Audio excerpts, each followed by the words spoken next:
Welcome to America's Cannabis Conversation.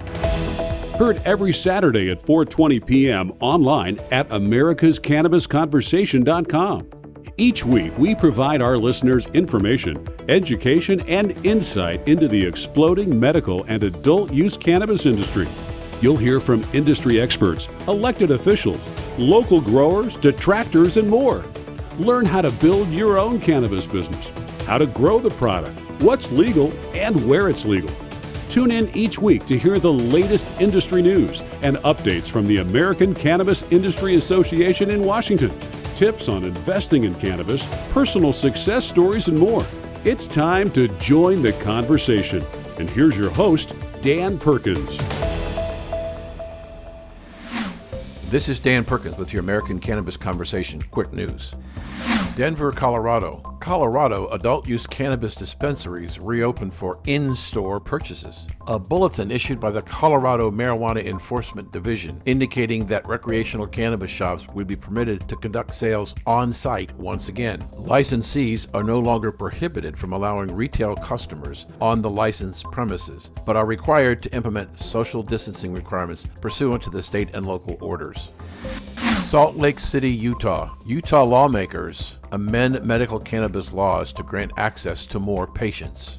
The Utah State Department of Health announced that under legislation by the Utah legislature and signed into law by Republican Governor Gary Herbert, qualifying patients who do not have a medical cannabis card but have a recommendation letter from a medical provider may purchase medical cannabis until December 31st, 2020. The state's first dispensary opened on March 2nd in Salt Lake City, and state officials said last month that they would award dispensary licenses to 10 different companies at 14 separate sites throughout the state.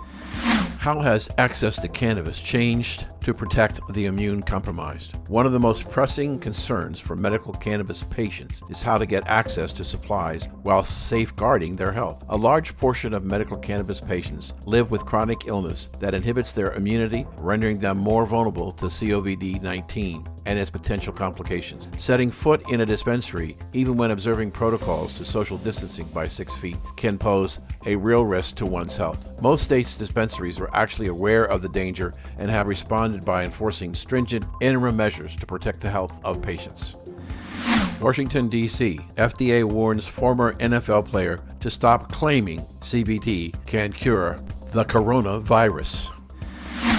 The Food and Drug Administration, FDA, and the Federal Trade Commission, FTC, who has been on our show, has taken enforcement action against former NFL players' CBD company over unsubstantiated claims that its products can be used to cure and prevent coronavirus. The agency sent a warning letter demanding that Kyle Turley's NeuroXPF business case, making the claims, remove them from any marketing materials, and advise FDA on the steps to take to correct the issue within 48 hours. Failure to comply can result in legal action, including without limitation seizure and injunction.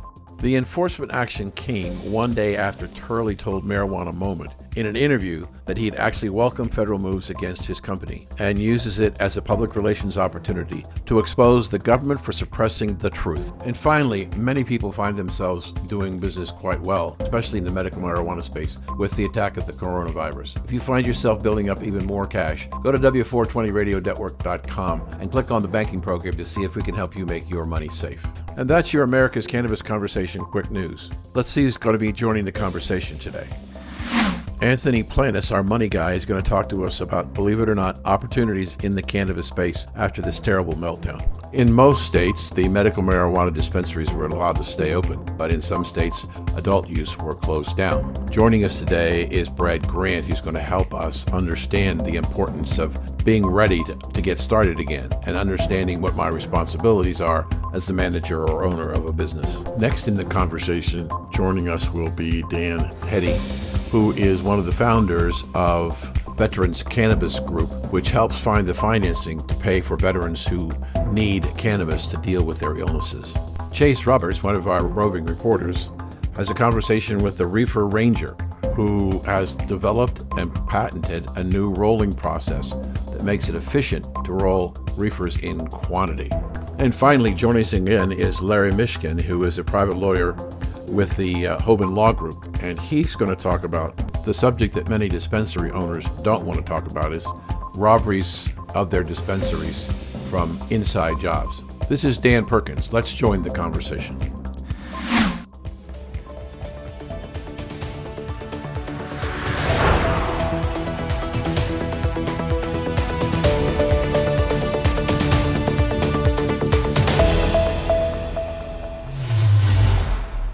Welcome back to the conversation. I felt it was important that we bring in one of our money people, and we have with us Anthony Planas. He's going to talk to us about what's going on in the markets from his perspective, especially what's going on in the cannabis markets. And so Anthony joins us from Banyan Hill. Good morning, sir. Hey, Dan.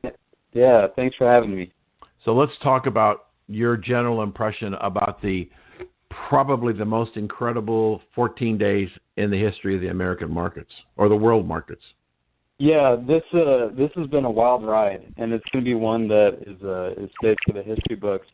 People are going to be talking about this for a long time. Markets have experienced historic volatility. I mean, it was a straight down ride, and then we've had some insane rallies in the meantime. And really, this is all centered around the coronavirus and really what the government is doing to counteract the coronavirus. When we're talking about the impact of the virus, yes, thousands, if not millions of people will fall ill. Many hundreds and thousands will die from this virus. But the numbers themselves aren't what's causing this huge volatility in the market. It's really what the governments are going to do, because they're quarantining people, millions of people. So we have entire industries and sectors that are shutting down, and now there's talk of a $2 trillion stimulus bill that's going to go out, and so that's really what all this volatility is about, is what the governments are going to do in response to all this. And then, of course, cannabis, just like the broader markets, has been shaken. I've seen a lot of stocks fall 50% within this historic drop. And so there are signs, though, that cannabis is actually going to do pretty well from all this. And on the American side, that's because a lot of cannabis operations are being deemed as essential. And so even with the quarantine going on, we had a lot of people stocking up ahead of quarantines. And then now with quarantines going on, we have a lot of cases where cannabis is being deemed as essential, and so sales will continue to go on. The state governments have decided that cannabis dispensaries, and I think it's fair to say this, but you could correct me if I'm wrong, that they clearly separate adult use recreational from medical. I haven't found any state yet that has indicated that they want to do anything to interrupt the sale in the medical space. So they're open, but there are states where recreational is closed until sometime in April. But I think what it says is that it adds an air of legitimacy to the medical side, at least, that the governments realize that there are people who are depending upon the medications that come from a cannabis dispensary every bit as much as they come from CVS or Walgreens. Yeah, that's absolutely right. And ways that you look at cannabis, it's either like pharmaceuticals in that it's medicinal, or that it's like alcohol in that it's recreational. And so we're kind of seeing those lines pretty clearly drawn, where states that have medical cannabis are deeming it essential, like you said. And then with the recreational side, if they're still allowing alcohol, it looks like they're still going to allow cannabis as well. So, that's a good sign as well. We're speaking with Anthony Planas, one of our money people. It looked to me as if the cannabis stocks in general were off about 60% in 2019, and it looks like they may have come down another 40% in this correction or crash or whatever you want to call it in the broader markets. Yet Warren Buffett said the best time to buy stocks are when there's blood in the streets. Do we have enough blood in the streets to begin to think about buying anything at the moment, Anthony? Yeah, it's really funny to me because I've seen a lot of people that 2 months ago were saying buy, and now that things have fallen, I don't know how far the market's down, right now from its high 35% and changes minute by minute, but so they were saying buy, and now that it's fallen 35%, they're saying hold up, don't buy yet, the bottom's not in yet, and I've never professed my ability to time the market. I always like buying good companies at good prices, and so when I see this go on and I see things a lot cheaper, I still stand by the same companies that I was saying buy 2 months ago because, like you said, they're at an even better price right now. And the thing that you really need to be looking at is which companies are safe to buy, which ones have the cash to weather the storm, and which ones were just splurging too much on growth. They weren't paying attention to what they were really buying and how much they were spending. So a lot of them were getting themselves into trouble because they were too focused on growth and not enough on strategy and building a healthy company. So if you have quality names that you're looking at or that you're watching, I don't know. I can't tell you if the market is going to fall another 10 or 15%. The fact that we've fallen 35% tells me that in all likelihood the biggest chunk of damage has already been done. And if you have something that's in a great position, a great company, then, as long as it's at a good price, I say buy it. So are there any things that you see that are screaming buys to you?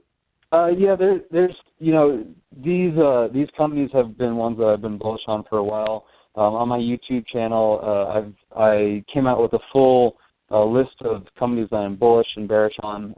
One of them is Trulieve Cannabis. So they are in Florida. They're the largest medical producer here in the state of Florida. I've been a big fan of them. Another one is Green Thumb Industries. So they're out of Chicago, Illinois, and so that's really their focus. They've got a good growth strategy based out of there. And then on the Canadian side, I really like Canopy Growth Corp because they just are sitting on a huge pile of cash, $3 billion, and I think that they are obviously in a position where they're going to be able to weather the storm. They've been taking a lot of actions to turn things around.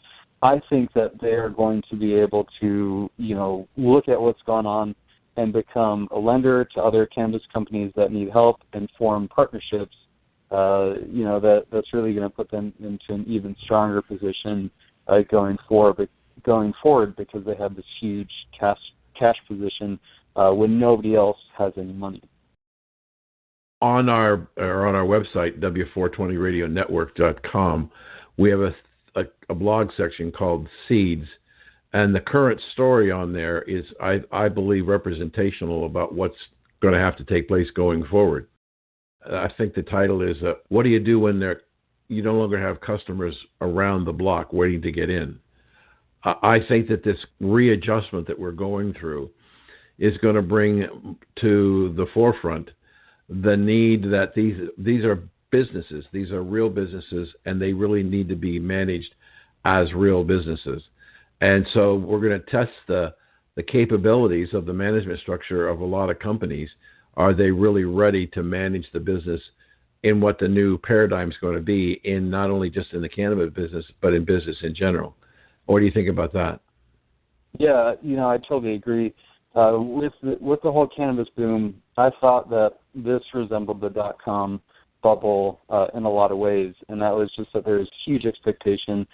People got way ahead of themselves, and it seems like any company that went public was immediately rewarded with investors. And that was a problem for me from the beginning, because I saw that all of these were not created equally. And so when you look at the .com bubble, historically, 90+% of those companies that emerged no longer exist today. It's probably even more than that. But you did get a few names like Amazon and eBay and whatnot that were born from that, and they rallied with the sector. They got crushed, with the sector, and then because of their management teams, because of their strategy, they've gone on and they've evolved and they've turned into something way beyond what people were even imagining back then. And so I've thought that, with the cannabis sector, really it's the same thing. If you have the right ingredients for a good business, they are going to evolve with the times. And so, yes, it's going to get,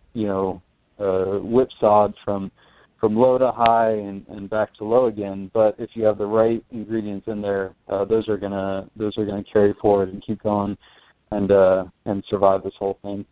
Do you think there's a possibility, Anthony, in the few moments we have left, do you think there's a possibility that for somebody out there, an entrepreneur who's not in the space but has been looking at the space for some time, that there is going to be presented significant opportunities, as in plural, opportunities to acquire cannabis, various facets of the cannabis business at significantly reduced prices? Absolutely. I think, like you said, a lot of things are going on sale, and so they're going to be able to get a lot of things pretty cheaply. And innovation is just a property of the American way, and so there's no business sector where I would ever say that it's done with innovation, where it's done, there's no more room for somebody else to get in. Some of them have huge moats and are a lot harder to get in than others, but yeah, I mean, there's going to be amazing companies that have not even been born yet that are going to come out of the sector, and yeah, I'm sure that we have the building blocks laying around right now if there's somebody that has the tools and resources to tap into it in a market like this. So would you think that are the dispensaries the most vulnerable part of the business at the moment? Yeah, I think that dispensaries pose challenges. From state to state, it's different, but it's a physical brick and mortar, and we're seeing more and more that we're allowing e-tailing so people can shop online, that there's delivery services and all that. And so a brick and mortar operation has an overhead cost to it. That makes it really tough, if the state goes into quarantine and then all of a sudden you have much fewer buyers going to the physical shops. And so, yeah, I think any physical operation is going to struggle more than those that don't. But at the same time, there's really no way to totally get around that. Even the big operators, multi-state operators that don't have a lot of dispensaries themselves but sell through others are going to face, similar headwinds if all the dispensaries end up seeing fewer and fewer people coming in. Given the sequestering that we're going through as a nation, delivery service seems to me to be a relatively low bar of an entry point to get into this space, and that it could be a phenomenal growth part of the industry. Yeah, I totally agree with you. The markets have been looking at, delivery services like Grubhub and Uber Eats and all of that, and really, trying to figure out, how to scale those operations really quickly to gain market share. But yeah, more and more, I mean, this whole quarantine thing is keeping people at home, and they're really relying on Amazon and whatnot because they don't want to make that person-to-person interaction in a grocery store. They'd rather have something dropped off to their house. And so I think what we had was a population that was already moving towards preferring that, and now we have a situation where that's just going to go into hyperdrive. And so you're going to get people that are forming these habits. And yeah, if you can get your groceries and everything dropped off to your house, why can't you get your cannabis dropped off to your house? And so I think a lot of people are going to be asking that question, and there's going to be demand for it. I agree. Well, unfortunately, Anthony, we're out of time, but I want you to tell the people how they can follow you on YouTube and tell us how we can get in touch with you. Yeah, absolutely. So if you go to YouTube, just Google my name, Anthony Planas, and I'll pop up. I have a weekly marijuana market update that comes out every Thursday morning. And then also if you go to banyanhill.com, you can see all of the research that we put out. You have access to the free research and also to sign up to our premium services. See what else we have to say. Well, thank you for joining us today. It was insightful and important to get that information out to our listeners. Yeah, thanks for having me. You're listening to America's Cannabis Conversation on W420RadioNetwork.com.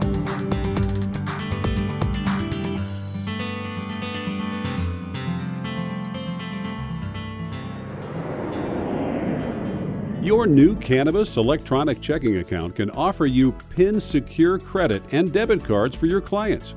We can place a cashless ATM at your checkout counter, which reduces the amount of cash on hand. Did you know that we can help you bring legacy cash into your new Cannabis electronic checking account? No more paying with cash. Making payments with your electronic check is safe and secure. So if you find yourself up at night worrying about somebody breaking in and stealing your cash, consider a Cannabis electronic checking account. To find out if a Cannabis electronic checking account is right for you, call 888-420-8884 and ask for Dan Perkins. That's 888-420-8844. W420radionetwork.com. Welcome back to the conversation. And in fact, coming back to the conversation for another interview is Brad Grant. And he's a life coach, business coach, who was on before. But we invited him back to talk about the process and what they can expect from working with Brad and what they need to know and why they need to know what's going on in their lives to make them more effective. So, Brad, welcome back to the conversation. Thanks, Dan. Great to be back. So if I've somehow decided it because a friend said I need to do this or somebody else said, you need to look into a coach. So I find you on the web and I pick up the phone and I call you. What's likely to happen? Oh, so the very first step is really just getting to know each other. I mean, one of the most foundational components of a coaching relationship is the connection. It's so important for you as the coachee to feel comfortable with me as your potential coach, whoever that is. Because I need to ensure as your coach that you're ready for coaching. As a business operator, how can I tell? What are things that can be happening that, wait a minute, I think I need help here and I need a coach? Fundamentally, Dan, it comes down to two very simple things: pain and pleasure. So we're either experiencing enough pain in our current life, however we're perceiving that. So if we're not advancing in our careers, or if we're doing a job but we're so disengaged because our hearts are somewhere else, and you're just not sure. That's another good thing is you feel some pain, some discomfort, or you can see a goal that you might have, an ambition, but you're just not really sure how to fill it in. How does the customer, your client, potential client, how do they evaluate as he or she is talking to coaches that this is the right person for me? One of the first questions that I ask coaches, and I've worked with a coach as long as I've been one, in fact longer. A great question for people to ask coaches is how they have used coaching in their own lives. How has it positively impacted their own lives as a coach? So we have to look at our lives and say, it used to be, and it probably still is true, there are people who are incredibly talented at launching and building, but they're not very good at expanding. And I'm wondering, in many cases, in the cannabis industry, where people have had early success and maybe they've made a lot of money, and now we have to run a business. The mundane nature of running a business on a day-to-day basis causes them to disengage. And yet they're in an explosive industry that is full of opportunity for a long, long time. But their personality or their style or whatever it is, they want to build something. They don't want to run something. And how do we turn, or can we turn builders into runners, managers? I absolutely believe so. These companies find themselves without a core identity. They don't really know why they exist. They for sure they know what they do, how they do it, but what makes them unique, specifically within the industry? What is their unique value proposition that, as a collection of very unique individuals coming together to work together to create success? What is it about us? What's our identity? Without that, as growth is occurring, I feel that can kind of scare some founders and some owners. So, step back.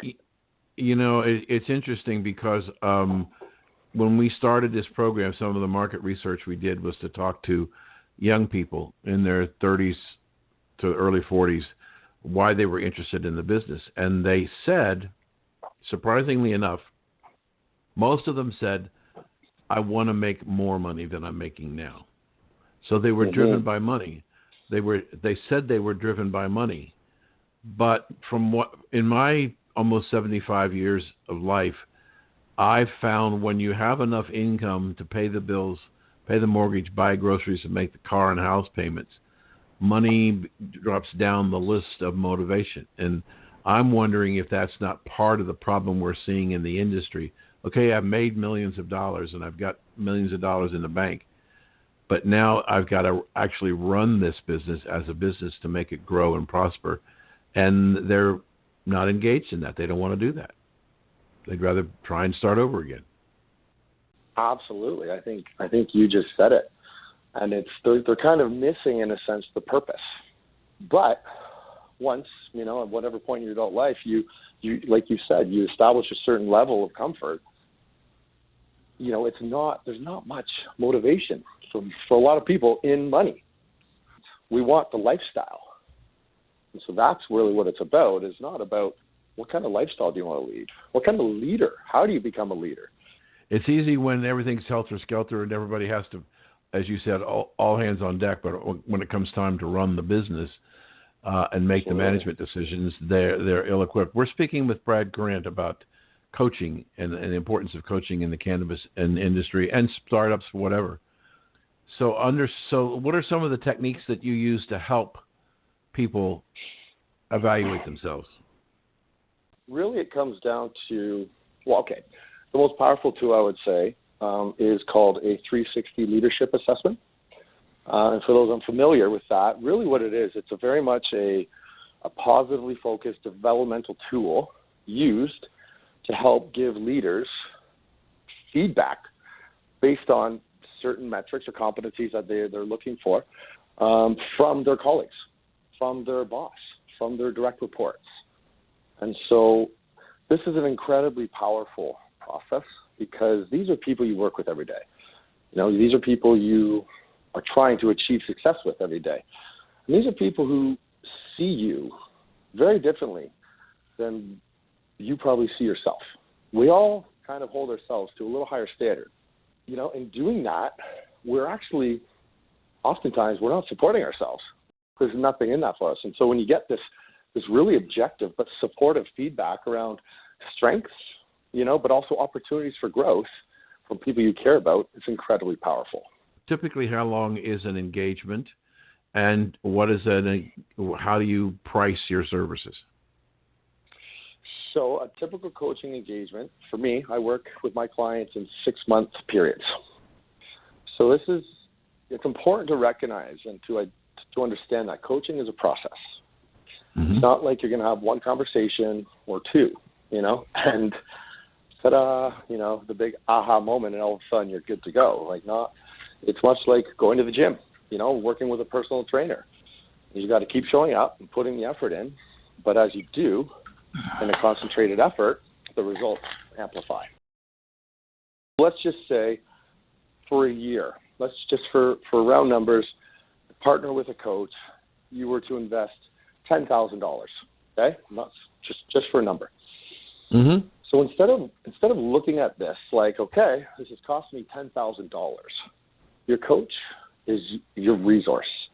And so instead, ask, what do I need to get out of this relationship over the next year that I will happily write a check for $10,000? How have they helped me grow? How have they helped the business grow? Hold them accountable to that. Measurement standards of success or failure are always important, in my opinion, to making sure that we know where we're going and how we're going to get there and what we're hoping for the result at the end. And having a relationship with a coach where both of you agree on goals and objectives and time commitments makes for a successful relationship. Unfortunately, we're out of time. We've been speaking to Brad Grant, who is a coach for businesses. and business executives. Brad, tell people how they can get a hold of you. Again, people can visit me on my website, which is www.giventoflycoaching.com, or they can email me directly at brad@giventoflycoaching.com. Thank you for joining us on the conversation today. As always, Dan, it's a pleasure to speak with you. I really appreciate the opportunity. Have a great day.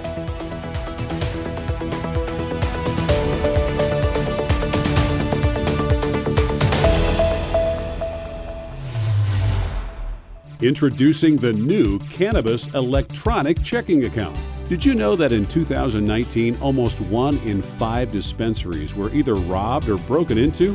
Your business is cash only, because up to now you didn't have access to a banking account that would allow you to deposit the daily receipts from your business.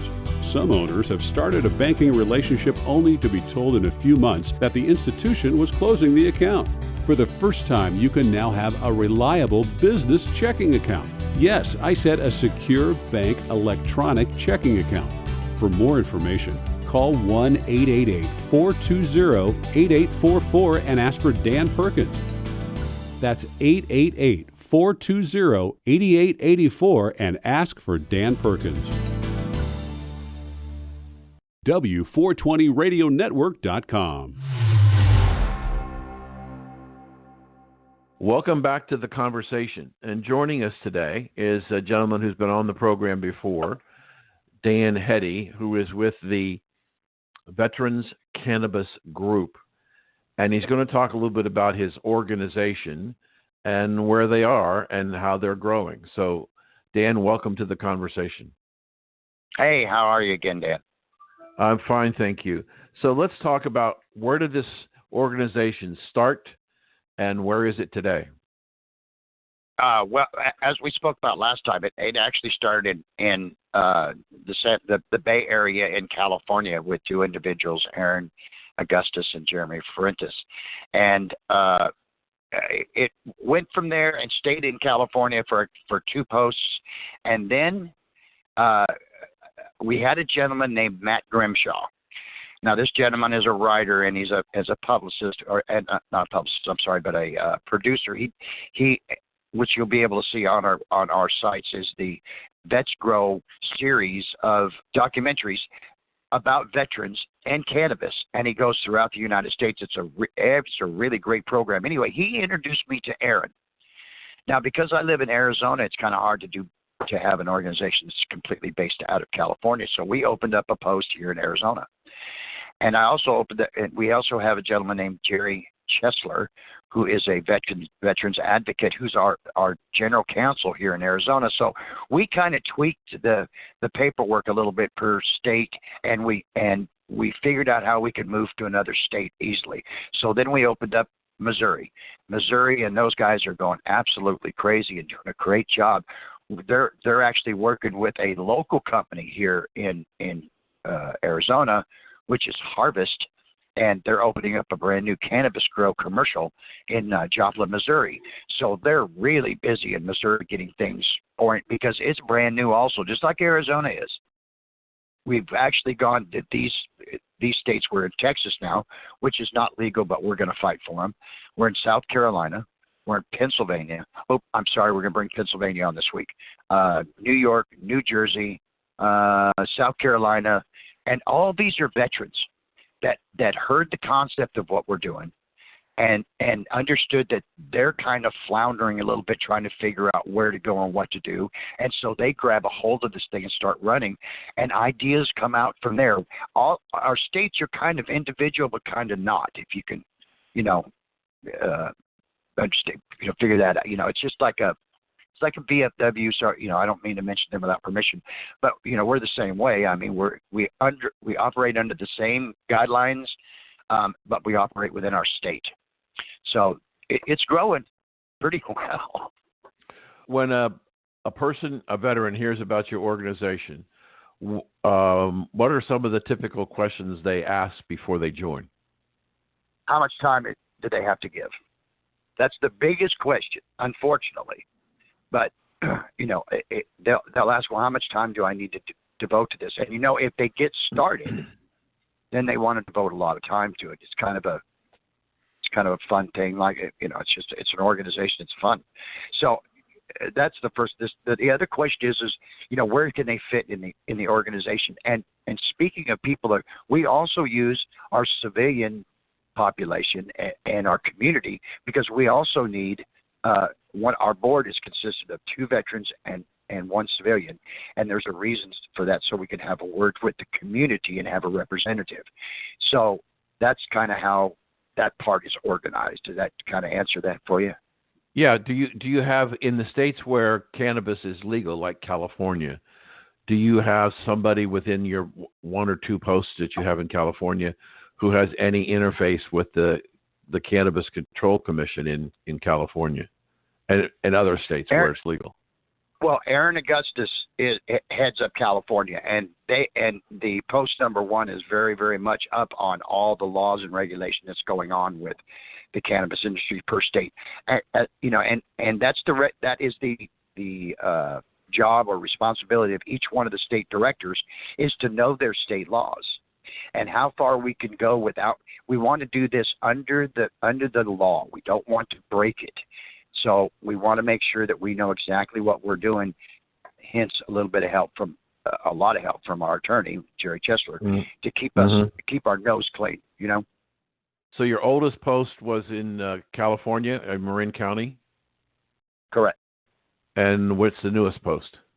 That will be coming up to Pennsylvania. That'll be our brand new state. We'll be getting that on with Jay this week, and he's a real exciting fella. He has a lot to do with veterans, and we're finding this also. The ones that are volunteering to do this are also people that already have nonprofit organizations. By the way, we're a 501c3 corporation. I don't think we said that, but we are.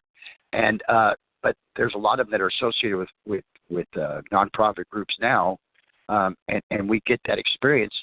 For example, like Jay out of Pennsylvania, and then we have Isaac Brown in New York, and he also oversees New Jersey, and they're very, very experienced in veterans and nonprofit organizations, and they love this concept. So, we just carry the concept, and it just grows. It's just good. So you're in charge of Arizona. You have 1 post in Arizona? We have our main office in Phoenix, which we're opening up another post in Maricopa County, which, by the way, has 265,000 veterans. So there'll be 2 posts in Arizona. There's 2 posts that are going to be working. 1 post now in Texas. There'll be another post in the Corpus Christi area. And right now we don't have, the only place that we're kind of doubled up is New York and New Jersey, because it's so close to each other. We have to add more posts in New York, of course, as big as it is, and of course Texas, we're going to have 5. But right now we have a single post in 7 states, and working off that. Go ahead. So if you open up a post somewhere in Florida that's close to me, where I live, if I join, what can I expect that I'm supposed to do, and what am I going to see happen for me?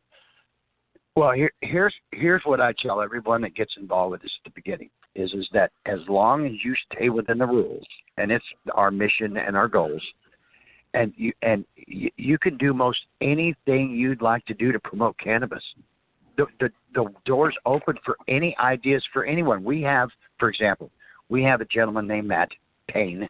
He is in Missouri, and he actually gave his 2 weeks notice to his regular job, because by getting involved with Veterans Cannabis Group, he got involved into but podcasts, and he's actually opening up a podcast company to support Veterans Cannabis Group. I mean, it's testimonies like that when people give up everything that they're doing to put into this cause, that you just feel, hey, this is a good thing, So it's to your imagination what you'd like to do. We you know what I'm saying? So I'm thinking in terms of the more traditional veteran service organizations, the American Legion, the Veterans Foreign Wars, Disabled Veterans. They have a structure, and they have meetings and things that they do. Are you doing similar type activities within your post in Arizona and other parts of the country, or is it a different model? No. it would be all of that model and more with that. But we're very young, Dan. You know, we're a young organization that just broke out of California, and you know, we've been able to put it in these states and get it organized. And we're just a new, young, out in the venturous organization. But, you know, I believe that everyone that's involved with this has got the heart in the right place, and it's going to do fine. But we're young, Dan. So we have all that to grow, and people are going to help us. Veterans are going to help us do that. Yeah. I think when we talked before, you said that you thought you had about around 10,000 veterans belonging to your organization nationwide. Well, I believe that between all the posts we have at least, I know out of California we have 3,000 that are with that post, but we don't have a membership because we're not a membership, we're an organization and stuff. So we have a lot of people that are volunteering and that we get out contact information and networking with. That's around 10,000 people, I would say. Now, I don't know how many people have seen our stuff, but I know there's been a couple of 3,000 people that's been on my site and passing the word, and been on others, and California stands alone on that. So that's kind of how I believe we're outreaching at least that many people, and hopefully, like Maricopa County here in Arizona, with 265,000 veterans in it, we can tap into that also. That's what I'd like to do to give us a voice. Do you reach out to the American Legion and the Veterans of Foreign Wars and Disabled American Veterans? Do you reach out to those groups? Yes, we do. Absolutely. We are actively talking to the VFW in here in Arizona. Actually, we're going to try to get the state VFW to recognize us, and then the other post in the state will do the same. And they recognize us. They would recognize us anyway. It just, again, we're back to that touchy subject about cannabis that some of the older veterans just don't want to hear about. You know, so you know, we're still getting that kind of. But yes, we that's what we do, is we talk to all these groups and try to stay in touch with all of them, you know. So yeah, as many as we would can, think let me put that one. The natural extension of what it is you're doing would be more aligned with the Disabled Veterans of America as opposed to just the plain old American Legion or VFW. I'm not disparaging the American Legion or VFW. It's just that the Disabled Veterans of America would be more, I would think, would be more interested in helping their members medically, more so than the other two. Well, let me throw something at you there, Dan, with that comment, with your feeling about that. You're absolutely right about the disabled veterans. But you know, what about the guy that's got Parkinson's that's shaking like a leaf on a tree, that's in the VFW, that's 65 years old or 70? I'm not trying to pick an age range, but you know, CBD and cannabis could help that Parkinson's a little bit, at least the shaking.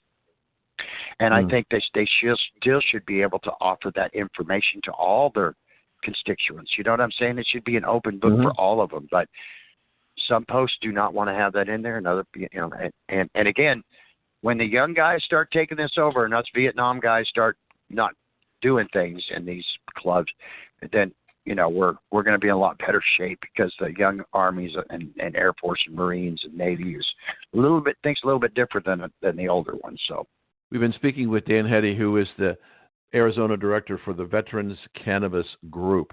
And Dan, tell people how they can get in touch with you. Please go on to the website. It's V for Veterans, C for Cannabis, G for Group, AZ for Arizona.com, and that portal will be able to get you through to all our states. They're listed up on posts, and get a hold of me, and I could most definitely, if someone in Florida would like to open up a post, we'd love to have Florida. What a great place for veterans. There's tens of thousands of them down in Florida. That's actually the number three state, 1.6 million veterans here in Florida. There you go. I mean, what a voice that would do, correct? You know. Sure. So, okay. When are we going to start? Where are we going to start that post, Dan? Thank you for joining us today on the America's Cannabis Conversation. Thank you.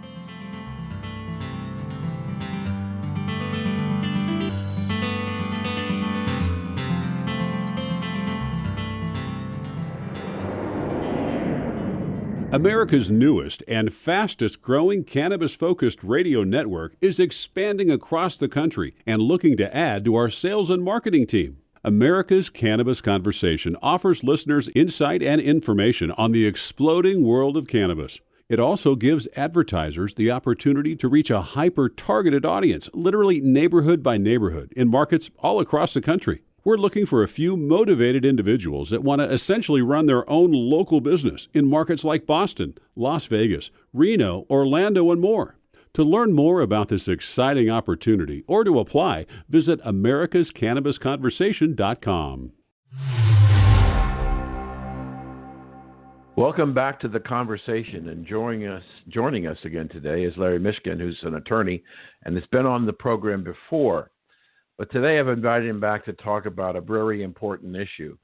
That's the Justice Department estimates that approximately 20%, or 1 in 5 dispensaries in the United States, will be either held up or broken into in the last 12 months. Big problem. So, as an expert in the industry, Larry, what do you think should be done, and what's not being done? Hi, Dan. Thank you. I appreciate you having me back on the show again, and the opportunity to come in and talk about these issues. My firm, the Hoban Law Group, we spend a lot of time focusing on these issues when we talk with our clients who are applying for licenses to operate dispensaries or cultivation centers in states around the country. The first answer to that question is that the industry obviously recognizes that given the very strict restraints put on the industry by the federal government, most notably in this case banking restrictions, that dispensaries tend to be viewed as, kind of sitting ducks. It's a standalone or an office space, and anybody on the outside knows there's only two things in there: money, cash, and marijuana, neither of which is traced very easily or anything like that. So if you can get your hands on it, you don't have to worry about, crossing off serial numbers or being able to resell it or anything like that. So the natural assumption is that these are targets for crime, and that, in fact, we have a lot of neighborhoods and communities here in Illinois that are choosing to opt out of the state's adult use program. And one of the main reasons cited is we don't want to bring crime into our community. We don't want to bring in the wrong element. We don't want it around here. And here's my response to that. I think that the risk and the fear is greatly overstated. And we base this on the fact that there are very, very few reports that we get that turn out to be credible reports of dispensaries being robbed. Yes, we've all heard stories about the dispensary owner who gets in his car to drive his cash to the bank, and somebody's trailing him and pulls him over and at gunpoint wants to take his money. But very rarely do we hear about, if ever, people going into dispensaries, certainly during business hours, with weapons trying to commit a crime.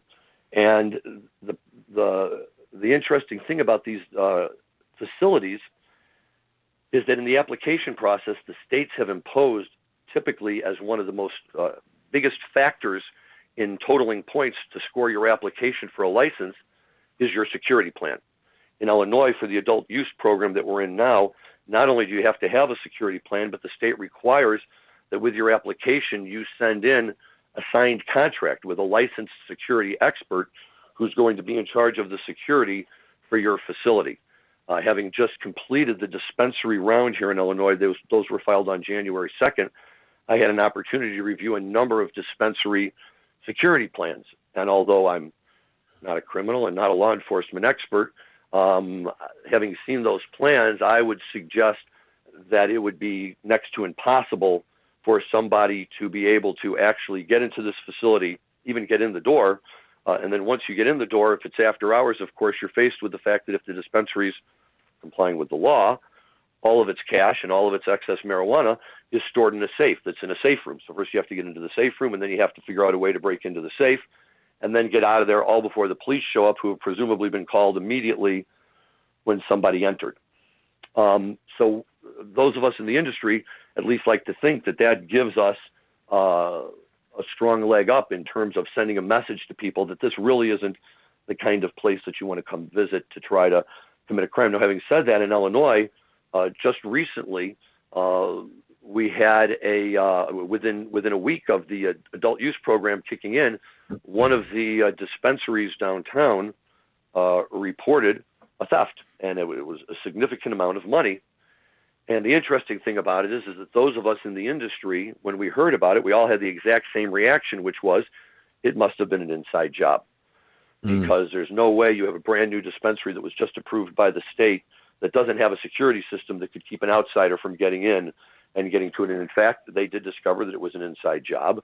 And what they also discovered was that there was a lot of sloppiness on the part of the dispensary owner in terms of not really following their own protocols and creating a situation where an employee was able to envision a way to try to pull something like this off. And, what I tell my clients is, look, this is very valuable property. You need to have a real security plan in place. You need to enforce it to the letter. If people suspect for even a minute that there's going to be a lapse, they're going to try and find a way to exploit that. We've also worked with insurance companies, and one or two insurance companies in particular have offered us the following services. If your client signs up with us, and if they go into their local community and they have to face down the local community leaders who are going to complain about the risk of crime at the dispensary, we're happy to come along because we've been writing insurance in this industry for so long now, over 10 years, that our statistics have taken on statistical relevance and significance for underwriting purposes. And what their numbers show is that crime is very, very rare. They rarely have had to pay out on claims because of the fact that it just doesn't happen often enough. And I think people find that surprising. But again, I think that if you're talking about someone who's really dedicated to crime or trying to do something, then they're going to be smart enough to figure this out. The risk comes in if you have a teenager who just decides to go crazy and thinks they're going to get money.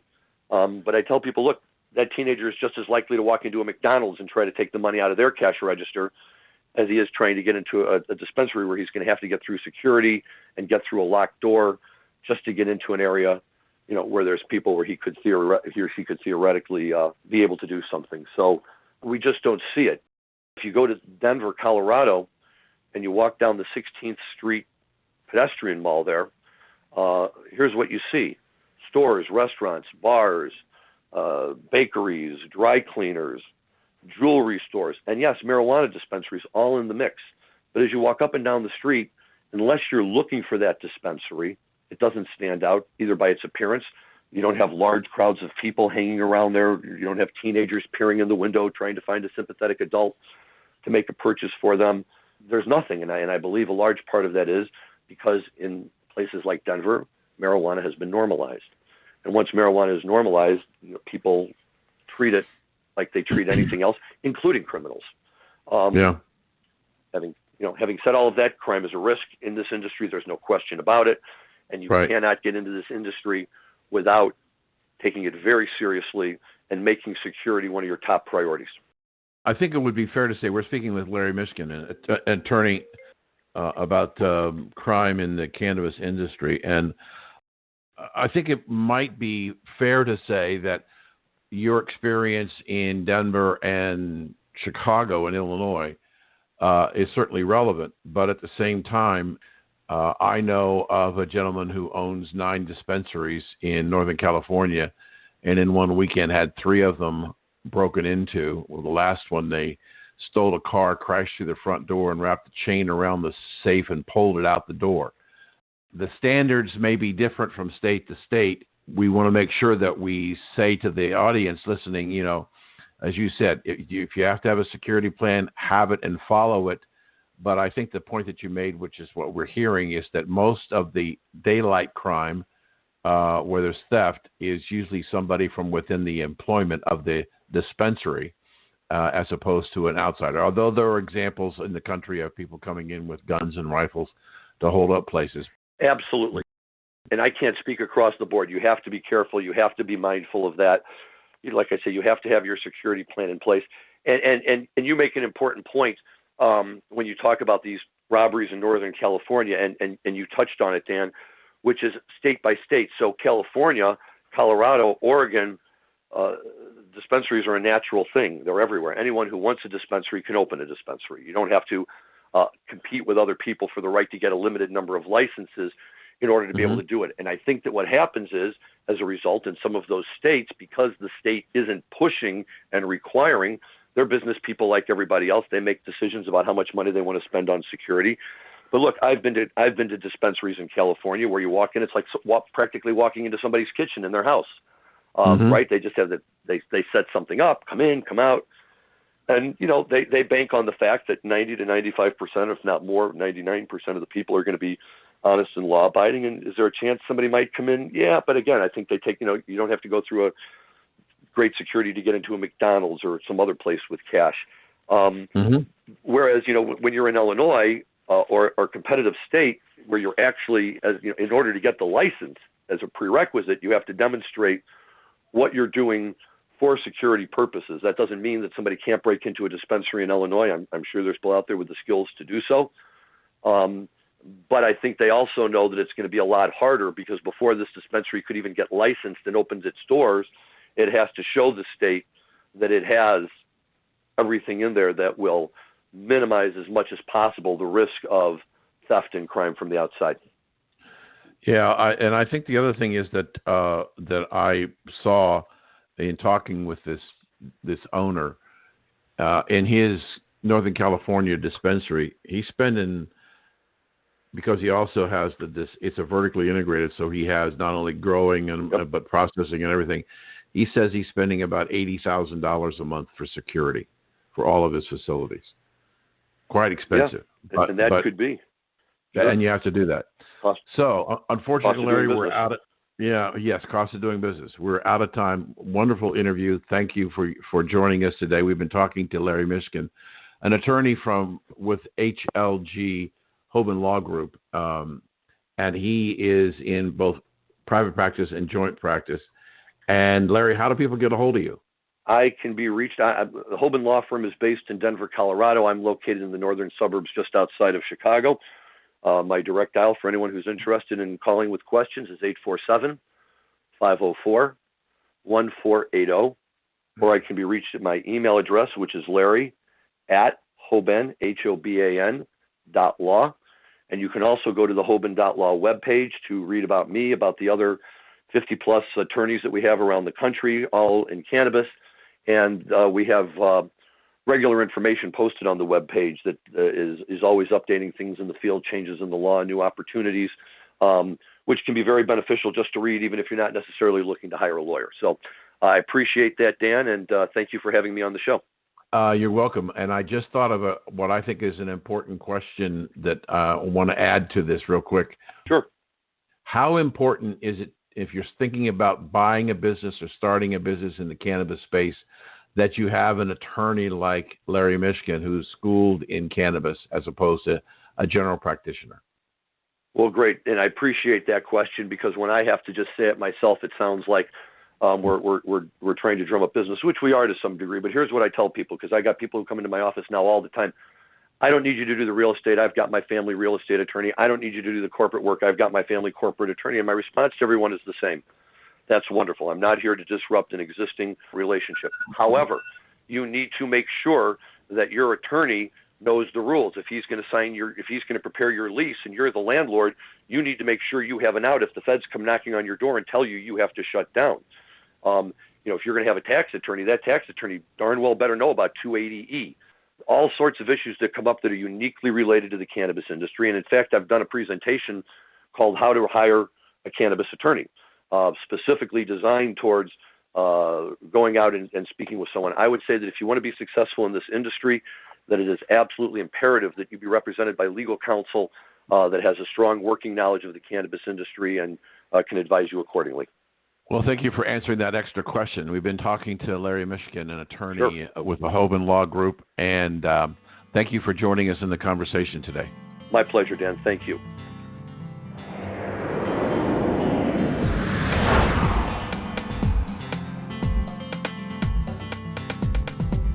Thank you for taking part in America's Cannabis Conversation. To hear this show in its entirety or to hear any of our archive shows, log on to americascannabisconversation.com. And tune in next Saturday at 4:20 p.m. for the next installment of America's Cannabis Conversation.